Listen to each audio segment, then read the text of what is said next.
Perkenalkan, nama saya Maria Rahulin Siki dari kelas 63 2B31 Akuntansi Malam dengan NIM 63240672. Assalamualaikum warahmatullahi wabarakatuh. Perkenalkan, nama saya Muhammad Taufir Al-Fatih, kelas 63 2B.31, program studi akuntansi. Assalamualaikum warahmatullahi wabarakatuh. Perkenalkan, nama saya Farid Firdaus, NIM 63241151, kelas 63 2B31. Perkenalkan, nama saya Muhammad Haikal dengan NIM 63241008 dari kelas 63 2B31. Di video kali ini, saya bersama kelompok saya ingin mempresentasikan tentang PBL perpajakan yang berjudul Tata Cara Pelaporan Perpajakan. Mari kita masuk ke dalam penjelasannya.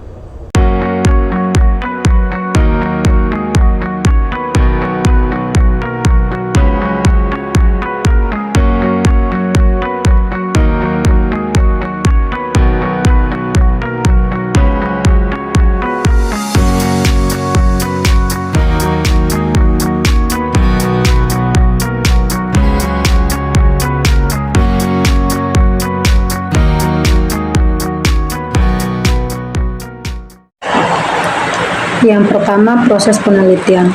Mekanisme pemotongan pajak penghasilan PPh Pasal 21 oleh pemerintah Kota Bitung, khususnya bagian kantor pengelolaan keuangan, yaitu pemotongan PPh Pasal 21 dilakukan melalui sistem yang digunakan oleh pemerintah Kota Bitung yang langsung terpotong secara otomatis untuk setiap pegawai yang berada pada masing-masing SKPD. Tata cara pemungutan dan penyetoran pajak penghasilan PPh Pasal 22 terdiri dari 3. Yang pertama, pajak penghasilan PPh Pasal 22 dipungut pada setiap pelaksanaan pembayaran oleh bendahara atau KPA atau penerbit SPM yang telah mendapat wewenang dari KPA atas penyerahan barang oleh wajib pajak atau penyedia barang dan jasa.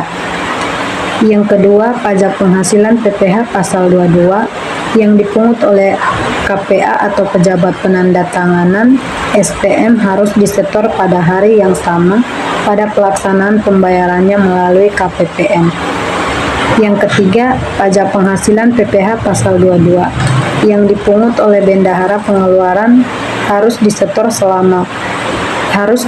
paling lama 7 hari setelah pelaksanaan pembayaran atas penyerahan barang melalui bank resepsi atau kantor pos kas negara atas nama rekanan. Proses 3. Proses penelitian. Menurut situs Direktorat Jenderal Pajak (DJP), terdapat penerapan PPh Pasal 23 adalah sebagai berikut. 1. Pemotongan pajak penghasilan Pasal 23 terutang pada akhir bulan dilakukannya pembayaran atau pada akhir bulan terutangnya penghasilan yang bersangkutan. Pengertian saat terutangnya penghasilan yang bersangkutan adalah saat pembebanan sebagai biaya oleh pemotong pajak sesuai dengan metode pembukaan yang dianutnya. 2. Pajak penghasilan Pasal 23 disetor oleh pemotong pajak paling lambat tanggal 10 bulan takwim berikutnya setelah bulan saat terhitung pajak. Ketiga, SPT masa disampaikan ke kantor pelayanan pajak setempat paling lambat 20 hari setelah masa pajak berakhir. 4. Sebagai tanda bahwa PPh Pasal 23 telah dipotong, pihak pemotong harus memberikan bukti potong rangkap ke-1 yang sudah dilengkapi kepada pihak yang dikenakan pajak tersebut dan bukti potong rangkap kedua. Proses keempat yaitu proses penelitian. Pelaporan surat pemberitahuan masa pajak penghasilan Pasal 21 tidak lagi dilakukan secara manual ke KPP. Wajib pajak dapat melakukan pelaporan SPT masa PPh Pasal 21 online. Ketentuan ini telah tercantum dalam Peraturan Menteri Keuangan PMK nomor 9/PMK.03/2018 Pasal 8 ayat 6 yang berlaku sejak tanggal 1 April 2018. Bendahara sebagai pemungut pajak penghasilan PPh Pasal 22 wajib menyampaikan SPT masa Pasal 22 yang harus disampaikan paling lambat tanggal 20 bulan berikutnya. SPT tersebut dilaporkan ke KPP di mana bendahara yang bersangkutan terdaftar dengan dilampiri bukti penyetoran elektronik sebagai bukti pemungutan dan bukti setoran beserta daftar SSP Pajak Penghasilan PPh Pasal 22. Pelaporan dilakukan oleh pihak pemotong dengan cara mengisi SPT masa PPh Pasal 23, lalu bisa melaporkannya melalui fitur lapor pajak online atau e-filing gratis online pajak. Jatuh tempo pelaporan adalah tanggal 20, sebulan setelah bulan terutang pajak penghasilan 23.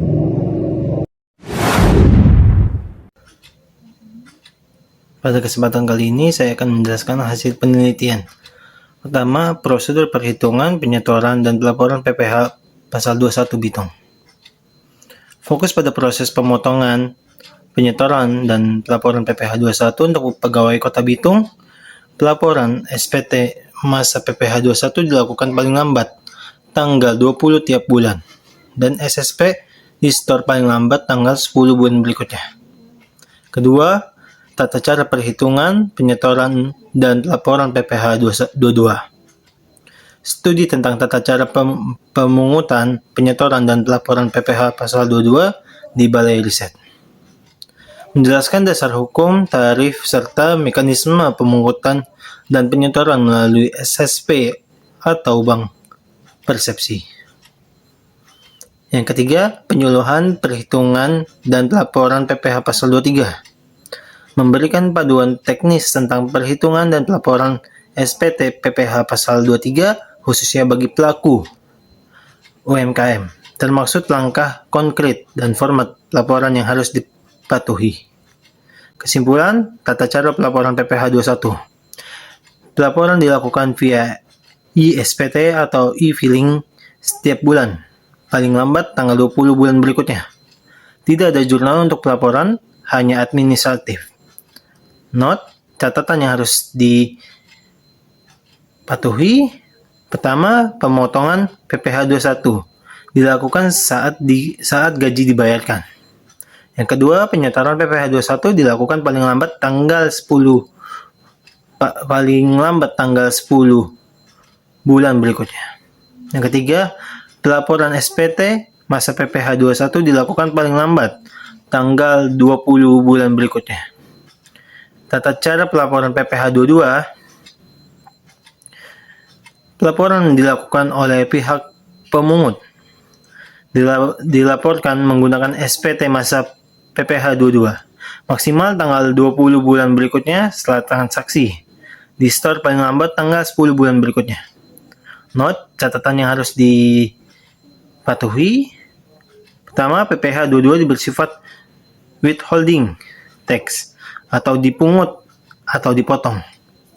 Yang kedua, yang memungut adalah pihak pembeli tertentu, misalnya instansi pemerintah, BUMN, importir, dan lain-lain. Yang ketiga, penjual tetap dapat mengkreditkan PPh 22 dalam SPT tahunan sebagai pajak dibayar muka. Di slide berikutnya kita masuk ke kesimpulan tata cara pelaporan PPh 23. Disetor ke negara paling lambat tanggal 10 bulan berikutnya. Dilaporkan ke DJP melalui SPT masa PPh 23 paling lambat tanggal 20 bulan berikutnya. Menggunakan e-billing atau e-filing atau e-bupot untuk kemudahan pelaporan online. Dengan catatan jurnal sebagai berikut. Seperti gambar di atas, jurnal kegiatan pemotongan PPh 23 dengan batas waktu syarat pembayaran jasa dengan jurnal beban pada utang PPh 23. Yang kedua dengan kegiatan penyetoran ke DJP dengan batas waktu maksimal tanggal 10 bulan berikutnya dengan jurnal utang PPh 23 pada kas.